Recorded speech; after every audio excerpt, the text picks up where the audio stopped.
Well, welcome back, everyone. It was a right on point day today from all of the strategies and forecasts that we've identified in advance. Let's go take a quick look at how we present to members in the active trader room over at becomebettertrader.com.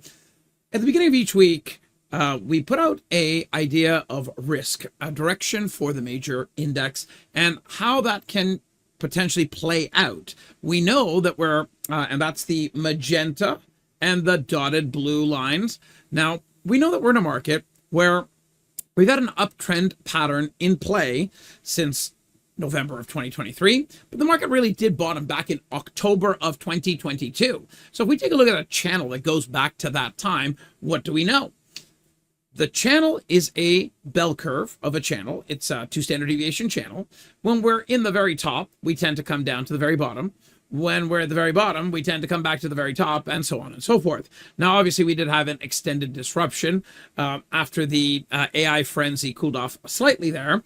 But this go around, and for the entirety of this calendar year, outside of the several weeks of this dip, we've been following the rules of the channel, and we find ourselves now at the hard right edge, actually coming down from the top quadrant in the channel. So this is the SPY, the S&P 500, the benchmark that everyone else uses to track against. And we also use it to identify swing direction on individual names within the index associated with it, and of course, other asset classes too, and other indices.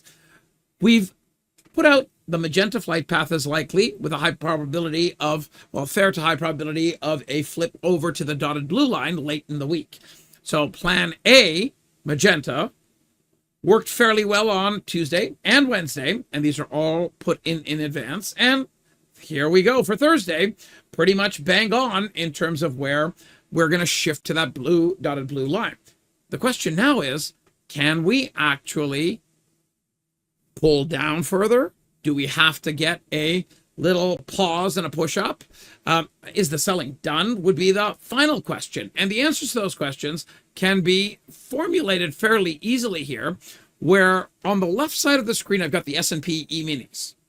And when I say fairly easily, to identify the odds, the tools make it easier for us to do so. So on the left side of the screen, you've got the S&P E-minis against weekly pivot structures, the center of the weekly pivot range being around that 53.20 to 53.09, bottom being the area that we dipped into between 52.49 and 52.26.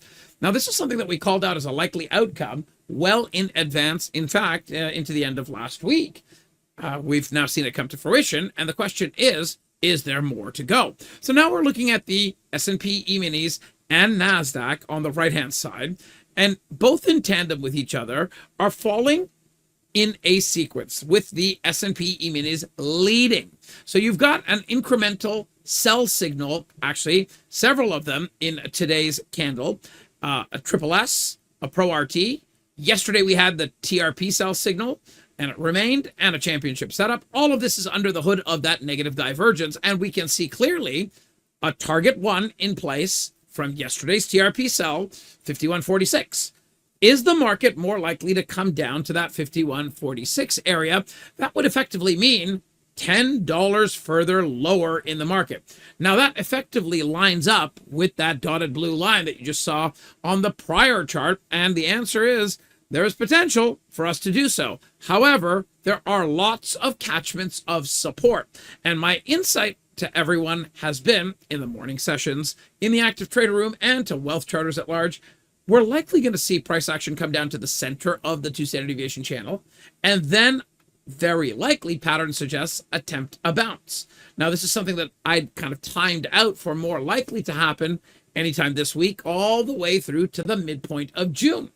And after this pullback plays out, assuming a stopping point in this area, a bounce towards the highs into July would be more than likely. Now, of course, a break below the center of that linear regression channel and remaining below at this point does change the plan. But the overall picture we've had is shorter term timeframes, day trading mainly, rather than swing.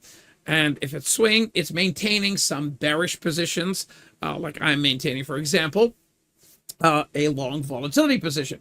And I'm going to continue maintaining it despite what you're about to hear from me, where even though we've pulled back today and very likely going to line up with that dotted blue line, tomorrow morning we've got inflation data. We did not come down quite low enough to change my view on the inflation data, but the view was it is likely a negative for stocks, as the month of April is what they're capturing.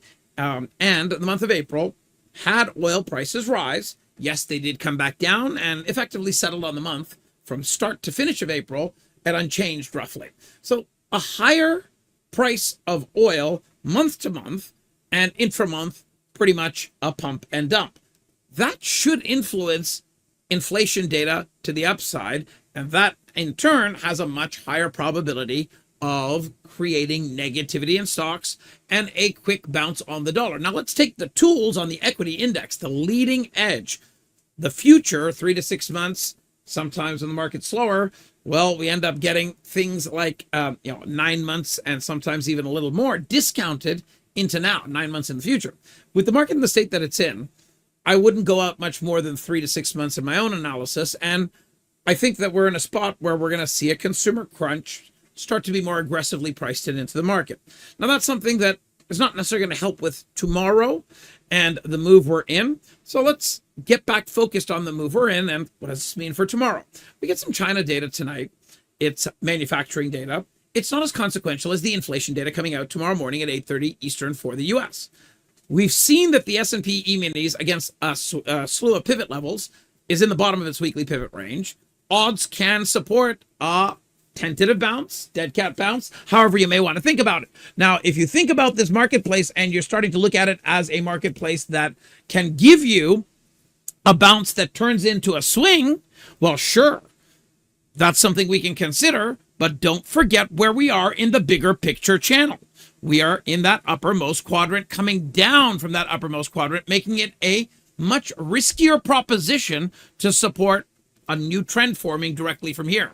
So the way that I like to put it now is, as I bring the video to a close, is as you look at the NASDAQ and the S&Ps together, you end up having a marketplace where this market is seeing, this market being the NASDAQ, is seeing a bit of a delay in the signals that are advancing to the downside on the S&P E-minis. Today, we got a TRP sell on the NASDAQ. Yesterday was the day for the S&Ps, and it does appear to be remaining on bar. My view would be there is still downside risk, and that downside risk can turn into a bigger risk, meaning unravel, if we see the center of that linear regression channel break, and we're certainly then in a spot where $515 in the SPY breaks, we'd be looking for at least another few dollars lower. As of now, the NASDAQ is probably going to have a little bit of weakness, but you should be noticing on both charts, Rob's ITP triggers, they both throttled, and that does mean we're likely to see a bounce back up, potentially to a higher high after this pullback is done. I'm going to be watching carefully 5,200 on the ES and 18,200 to 18,350 on the NQ. Those would be potential areas for selling to stall out in, and then start potentially a dead cat bounce or a retest of the highs. And tomorrow's data is going to be very influential. Stay safe out there, folks. Thanks for watching. Appreciate you doing so every single day. Big shout out from the Wealth Charts team and the BecomeABetterTrader.com team. A big shout out from Rob himself. We look forward to sharing more insights with you in videos just like these in the upcoming days. Have a wonderful rest of your day. Bye for now.